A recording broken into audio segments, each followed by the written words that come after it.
Hey guys, welcome to Saxon Geometry. Today we're starting with lesson 20 in our Saxon curriculum. Now, one thing we've talked about in geometry is it's a little bit of a reasoning exercise. If I'm given this and I know this and I need to get here, how can I get there? So geometry is one of those maths that we have to make sure that we're thinking about and that we're understanding what it's asking of us. So lesson 20 is one of those brain teasers, if you will. So lesson 20 starts out on page 121, and it talks about interpreting truth tables. Now, that sounds like a lot of fun, doesn't it? I know at home you are thrilled. So, one thing that I think is important anytime we're looking at something new is to think through what I have learned so that I can build on that to know what is new. So one thing I want to point out to you is we've talked about conditional statements. So what is a conditional statement? Your parents might have given you some. If you keep your grades up, then I will. And there might be a conditional statement like that, right? Or if you clean your room, you can watch TV, right? So that's a conditional statement, if then. The Bible has some conditional statements. If my people who are called by my name will seek my face and humble themselves and turn from their wicked ways, then will I bless them. Then will I heal their land. So that's a beautiful conditional statement God gave us in the Old Testament, didn't he? So I do want to point out to you that we see conditional statements all the time. If you finance this, then you will save, right? Or if you buy this new car, then you'll owe a lot of money. No, I'm just kidding. So they give us a lot of if-then statements, right? So those are what we call conditional statements, right? If you buy a new phone, then you commit to pay the charges, right? So we've talked about things like the converse, the inverse, and the contrapositive. Now, if you're anything like me, sometimes I have to look back and think, wait, what was the converse? So think about it this way. In the Bible, God said, if my people will humble themselves, and there were several other things in the if-then statement, then I will bless them, right, was the ultimate, what he would do. Well, the converse of that is that he would bless them, right? And then the second part, it would be the switching the A and the B, right? That would be switching. So maybe your parents say, if you clean your room, then you can watch TV. Well, if we flipped it and said, you can watch TV, if you watch TV, then you have cleaned your room, right? So that would be the flipping of it, right? So the inverse statement is the opposite of the first, is the opposite of the second. And then the contrapositive is the flip and the opposite. So that's where you're kind of trying to think through those. So if you look at example 1 on page 121, it gives us a math statement. It says, if x squared is less than or equal to 4, then x is less than or equal to 2. So it says, state the converse of that. Well, remember the if and then. Well, if it's a converse, you switch the two, right?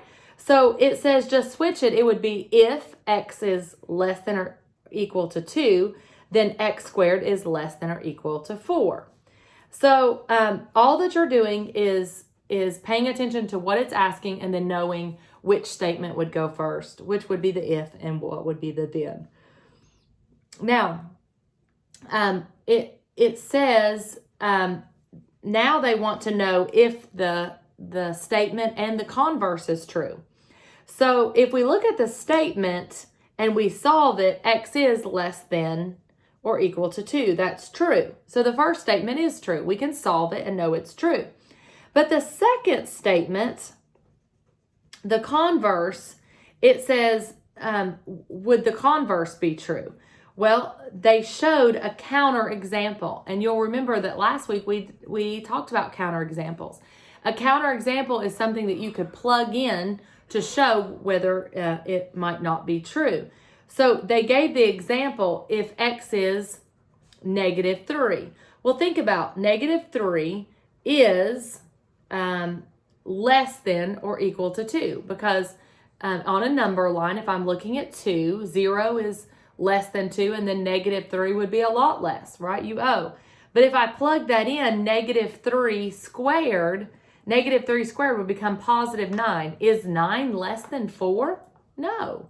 So although the first statement was true, the contrapositive was not true. And the reason that it can't be true, the converse, not the contrapositive. It was the converse. We just switched the if and the then, so therefore it's the converse. So we know the converse is not true because we found a counterexample, something that did not make the statement true. So I think that's very important. Now, we talked about what a conditional statement. It said write a biconditional. A biconditional is if the statement and its converse is true, then you can say if and only if, right? So they're showing you how to write these truth tables. And at first they can kind of be a little bit intimidating. Do you see the tables that your book gives you? And what you have to do is go through and think each statement, A and B, and then switch the two for the converse and see if it's true. And then you would do the contrapositive and the inverse, right? The inverse is the opposite of the first. So that's why they're kind of showing those there. All right. So they're showing you how to do truth tables. And sometimes even if the first statement is true, the inverse or the converse might not always be true. Excuse me. So you'll see that on page 122 and 123, the truth tables that they're doing there. Don't let them overwhelm you or confuse you. You're just trying to think through. You know, we talked the other day about shapes, and I know that a square is a quadrilateral, but not every quadrilateral is a square, right? Because some may not have all sides the same, even though the angles are 90 degrees. So the inverse of that is not true, would it? So even though all squares are quadrilaterals, not all quadrilaterals are squares. So that's why you have to think about that. Now, it shows compound statements. So a compound statement, it's similar to a condition statement. This is on the top of page 123. It's similar to those, but it's related by the word and or rather than if and then. So it talks about a conjunction would be and. It is showing us a similarity between the two. And it shows some examples. It said, for example, statement P stands for I had bacon for breakfast, and Q stands for I had eggs for breakfast. If you had bacon and eggs for breakfast, then that's a conjunction, right? Because you had both. Both are true. P and Q are. And we see that in the English language, don't we? That we use a conjunction to join. All right. But it says, but if you had bacon and toast, the conjunction is false because P is true, but Q is not. Now it says, look at the compound statement. That would be that uses the word or. That would be a disjunction because it's saying P or Q, not P and Q. So it says, suppose a lunch menu offers the choice of soup or salad. This is considered a disjunction because you can choose one or the other, but not both, right? I wish. I like both. All right. So then it talks to you about how to analyze those compound statements. All right. So they give us examples on the bottom of page 123. Example 3. What is the conjunction of these statements? Write a truth table to assess if its true value. So it says the conjunction is a customer makes a credit card purchase and gets a discount. So that would be true. If the statement makes a credit card purchase, then it gets a discount. So the conjunction is true. Now, if you reverse it, if they get a discount and they made a credit card purchase, well, they could get a discount, but they don't necessarily have to use the credit card purchase. So therefore, that part would be false, right? Now look at the next one, all right? If the customer does not make a credit purchase, then the customer does not get a discount. So that may or may not be because we don't know if they made the purchase, right? So your book is showing you that one is false and one is true. But now look at the next one. If we switch that, if they don't make a purchase and they, if they don't get a discount and they don't make a credit card purchase, then they don't get that discount.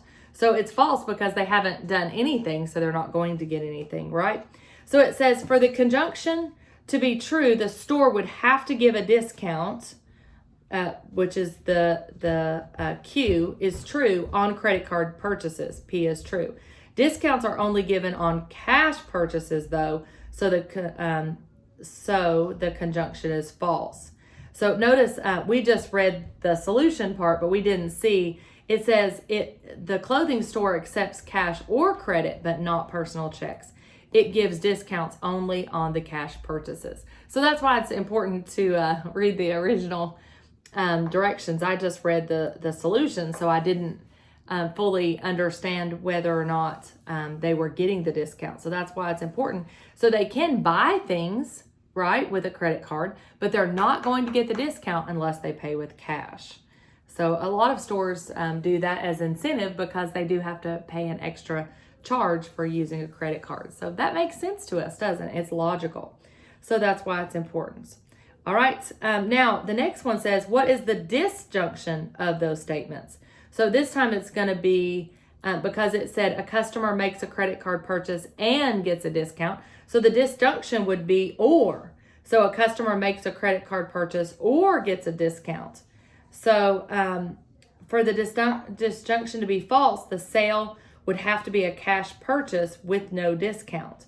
So since this does not happen, the disjunction is true because we know that every time they do make a cash purchase, the store is giving that. So that's why it's showing you that. So a truth table is one that just helps you to solidify your thoughts on it. Now, a lot of times when you hear something in the news, you might not sit down and go, I'm going to make a truth table about that and think about all the scenarios where that would be true or false. But do you see how geometry is setting it up so we'll start to be organized in our thoughts and that we'll start to think through, wait, it could be true in this situation, but what about this situation? So that's how geometry is helping us that all things should be done decently and in order, and we need to reason through because there might be times when that statement is not true, right? So it's very difficult to just throw out a emphatic statement of truth if we haven't checked out each scenario, right? Okay, now example 4 on page 124. It says, when stars run out of fuel, they either become black holes or degenerate stars. Consider the statement. A star will become a degenerate star and a star will become a black hole. For the conjunction and, form the conjunction and disjunction of these statements. Is the conjunction true? Is the disjunction true? Explain.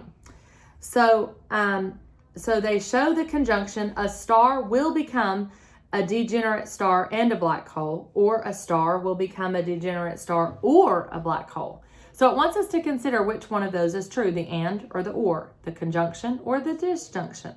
So the conjunction is false because a star cannot be both a degenerate star and a black hole.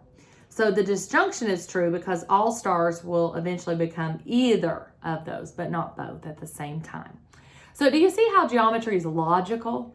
Aren't you thankful that our Creator and our God is showing us that math is reasonable and it's something that we can logically think through. Now let's look at our practice. We're not going to do all of them today because this lesson is a little bit more time consuming since it is just thinking through concepts. But it says in A through C, consider the statement, if a quadrilateral is equal angular, then it is a rhombus. So state the converse. So we just flip it, right? If a polygon is a rhombus, then it is equal angular, right? So all I'm doing is flipping the two, right? So if a quadrilateral is a rhombus, then it is equal angular. So determine whether the statement is true. Also determine whether its converse is true. Well, the first one, if a quadrilateral is equal angular, then it is a rhombus. Now, is that always true? Let's think of a counter example if it's not always true, right? Because there are some equal angular that aren't necessarily a rhombus. So a square is actually equal angular because they're all 90 degrees. So a rhombus, all the sides are the same, but not necessarily all the angles. So we know the first statement is not necessarily true, so how about its converse? So if a quadrilateral is a rhombus, then it is equal angular.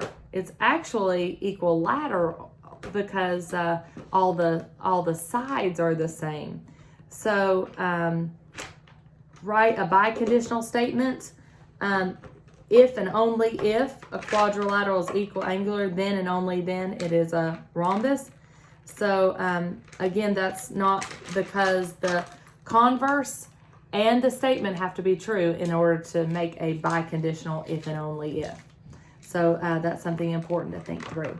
All right, let's look at the next one. It says, use the description of the restaurant to answer D through G. So a chef's special at a 5-star restaurant offers its customers a complimentary appetizer based on their choice of entree. If customers order a filet mignon entree, yum, that sounds good, they receive leek soup for the appetizer. If customers order grilled salmon for the entree, they receive baby spinach salad for the appetizer. Use truth tables to represent the given statements. Interpret the tables for the statements. So you're welcome to build a truth table. Also, some of you, it may be more difficult for you to make that truth table. So you might want to think through if there's a counter example that would make that true or false, and that's fine with me, as long as you're reasoning through it. So let's think through. If a customer orders, then they receive leek soup, right? So filet mignon equals the leek soup. So now, if I have to look for the converse of that, then I would say if a customer received leek soup, then they ordered filet mignon. And that might not always be true because they might have ordered something else, right? So the converse of the second would be if the customer received baby spinach salad for the appetizer, then they ordered grilled salmon for the entree. So those would be the converses of those. So by making it a biconditional statement that the only way you can receive leek soup is to order filet mignon, that might not be true because very few restaurants will only let you get that if you order something bigger. They probably have it by itself, or there are other entrees you can choose from that you could also get those side items. So that's why those statements are not always true, right? All right, F and G, it says, consider this statement. A customer orders a filet mignon entree and a customer receives baby spinach for the appetizer. So write the conjunction and then assess it. Now remember, a conjunction is and. Disjunction would be or. So I want you to, at home, to think through those and evaluate those. Sometimes we can become overwhelmed, but they're just wanting simple answers as to whether or not that's reasonable, right? And you can give your own counterexample at home as to why or why not that would be correct. Now, one thing I want to point out to you in our geometry book is it has a lot of investigations. And I want you to always take time to look through those labs because there's a lot of good geometry that goes into that. And they show you how the Pythagorean theorem has to do with finding area. So a squared plus b squared equals c squared. And they show that to you on triangles. So I love the visual that they give you at the bottom of page 127. So I think that's very important, okay? Now, they also give you some practice there, but you're not required to do that at home, all right? Well, I appreciate your time, and I'll look forward to seeing you later as we'll look into the rest of your lessons this week.